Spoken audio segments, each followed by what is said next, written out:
বিসমিল্লাহির রহমানির রহিম। আসসালামু আলাইকুম প্রিয় ভাই বোনেরা, কেমন আছেন সবাই?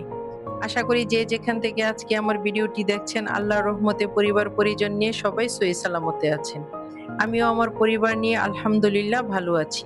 কানিজ ফাতেমার সংসারে নতুন আরেকটি ভিডিওতে সবাইকে স্বাগতম জানাচ্ছি। আমি কানিজ। আশা করি বরাবরের মতো আজকের ভিডিওটি আপনাদের ভালো লাগবে। সকাল সকাল বল ভর্তি মাছ নিয়ে আপনাদের সামনে হাজির হয়ে গেলাম। এসব হচ্ছে রোজার মাসে খাওয়ার জন্য মাছ ও গোস্তের বাজার। এখানে এনেছে বড় একটা কাতল মাছ। কাতল মাছটার ওজন ছিল 3.5 কেজি, আর এই মাছটার কেজি প্রতি নিয়েছিল 380 টাকা করে। তারপর ছেলে মেয়েদের পছন্দের মাছ ছিল চিংড়ি মাছ। চিংড়ি মাছটা তেমন একটা বড় ছিল না, মিডিয়াম সাইজের। তারপরে এটার কেজি নিয়েছে 900 টাকা করে। আমাদের পরিবারের সদস্যদের পছন্দ মতোই আজকে মাছের বাজার করা হয়েছে। তাদের চাহিদা অনুযায়ী যে যেটা মাছ পছন্দ করে সেটাই আনা হয়েছে। ছেলে মেয়েদের পছন্দ হচ্ছে চিংড়ি মাছ আর হচ্ছে যে ব্রয়লারের চিকেন। আর তাই এবার আব্বুর পছন্দ হচ্ছে শিং মাছ ও কই মাছ। আর আমাদের বউ শাশুড়িদের একটা হলেই হলো।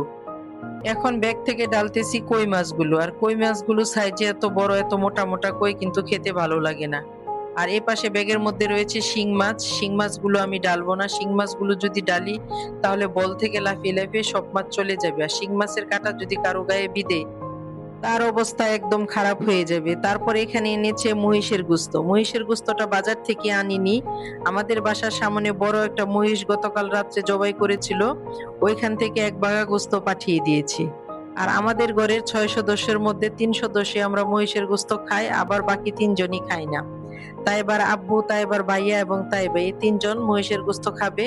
আর আমরা বউ শাশুড়ি এবং আমার বড় মেয়ে মহিষের গোস্ত খাবে না। আমরা কখনোই মহিষের গোস্ত খাই না।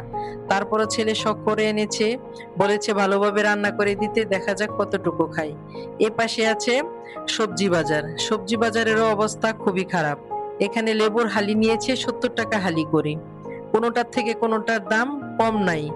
তারপর কাঁচামরিচের কথা আর কি বলবো, এটা তো আরো অনেক দাম। এখানে এই যে ক্ষীরার মতো যে শসাগুলো, এগুলো নিয়েছে 80 টাকা কেজি করে। তারপর লম্বা কালো বেগুন গুলো নিয়েছে 80 টাকা কেজি করে। এখন টমেটোর সিজন, তারপরও টমেটোর দাম কিন্তু কমেনি। টমেটোর দামও নিয়েছে 70 টাকা কেজি করে। তো যে মাছটা বাজার থেকে কেটে এনেছিল কাতল মাছটা, এটা ধুয়ে আমি পরিষ্কার করে রেখেছি। আর চিংড়ি মাছগুলো মা পাশের থেকে কেটে দিয়েছে, এগুলো ধুয়ে নিতেছি, এখন ভাগ ভাগ করে রেখে দিব। ভিডিওর এ পর্যন্ত যেসব ভাই বোনেরা আমার কথাগুলো শুনছেন এবং দেখছেন, আশা রাখছি সবাই আমার ভিডিওটিতে একটি লাইক দিয়ে ভিডিওটি কন্টিনিউ করবেন। আপনার একটি লাইক আমার কাছে খুবই গুরুত্বপূর্ণ। আপনার একটি মূল্যবান লাইক আমার ভিডিওটিকে আরো 5 জনের কাছে পৌঁছে দিতে সাহায্য করবে। আপনি যদি আমার চ্যানেলে নতুন হয়ে থাকেন তাহলে প্লিজ চ্যানেলটিকে সাবস্ক্রাইব করে পাশে থাকা বেল বাটনটি ক্লিক করে রাখবেন, যাতে করে আমি নতুন ভিডিও ছাড়া মাত্রই নোটিফিকেশন পৌঁছে যায় আর আপনি আপনার মূল্যবান সময় বের করে আমার ভিডিওটি দেখে নিতে পারেন। তো প্রিয় ভাই বোনেরা, আমাদের রমজান মাসে শুধু খাওয়া দাওয়া ও বাজার ঘাটের দিকে গুরুত্ব দিলে হবে না, আমাদের ইবাদতের দিকে বেশি বেশি গুরুত্ব দিতে হবে। দেখা গেল যে হরেক রকমের ইফতারি নিয়ে আমরা ইফতার করতে বসেছি, কিন্তু ইফতার খেতে খেতে যেন আমাদের মাগরিবের রক্ত কাজা না হয়ে যায় সেদিকে লক্ষ্য রাখতে হবে। যে ব্যক্তি ইমানের সাথে এবং সওয়াবের আশায় রমজানের রোজা রাখে তার পূর্বের গুনাহ মাফ করে দেওয়া হয়। প্রিয় ভাই বোনেরা, রমজানের রোজা শুধু ক্ষুধা তৃষ্ণা সহ্য করার নাম নয়। রাসূল সাল্লাল্লাহু আলাইহি সাল্লাম বলেছেন, আমাদের সুসংবাদ দিয়েছেন, যদি আমরা ঈমান ও সওয়াবের আশায় রোজা রাখি, আল্লাহ আমাদের আগের গুনাহগুলো মাফ করে দিবেন। আমিন। রোজা আমাদেরকে পাপ থেকে রক্ষা করে।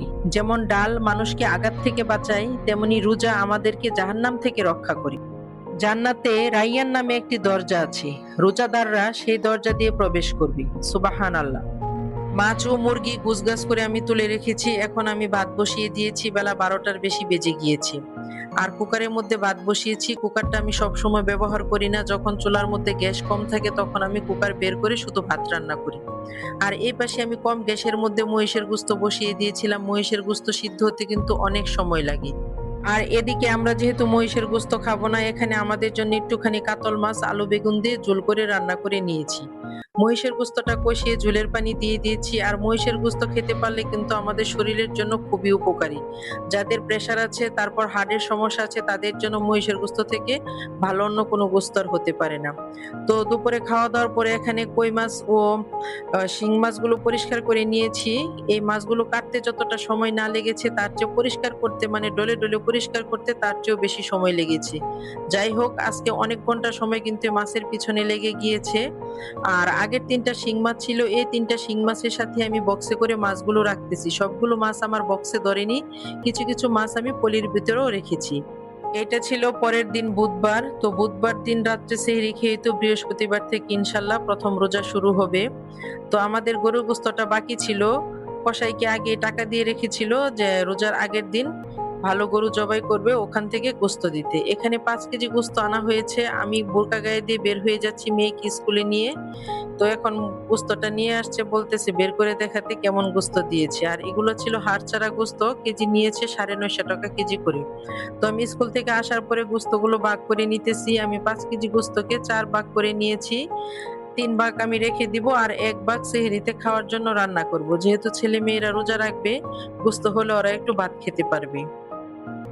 আমাদের বাসায় যখন গরুর গোস্ত আনা হয় তাই এবার আব্বুকে আমি সবসময় বলি ফ্রেশ গোস্ত আনতে, হাড় ও চবড়ি ছাড়া। কারণ হাড় চবড়ি ছাড়া ফ্রেশ গোস্তটার মধ্যে বরকত পাওয়া যায়, সেটা অল্পই হোক। ছেলে মেয়েরা তো চবড়িও খাবে না, হাড়ও খাবে না, ফ্রেশ গোস্তটাই ওরা পাতে নিবে।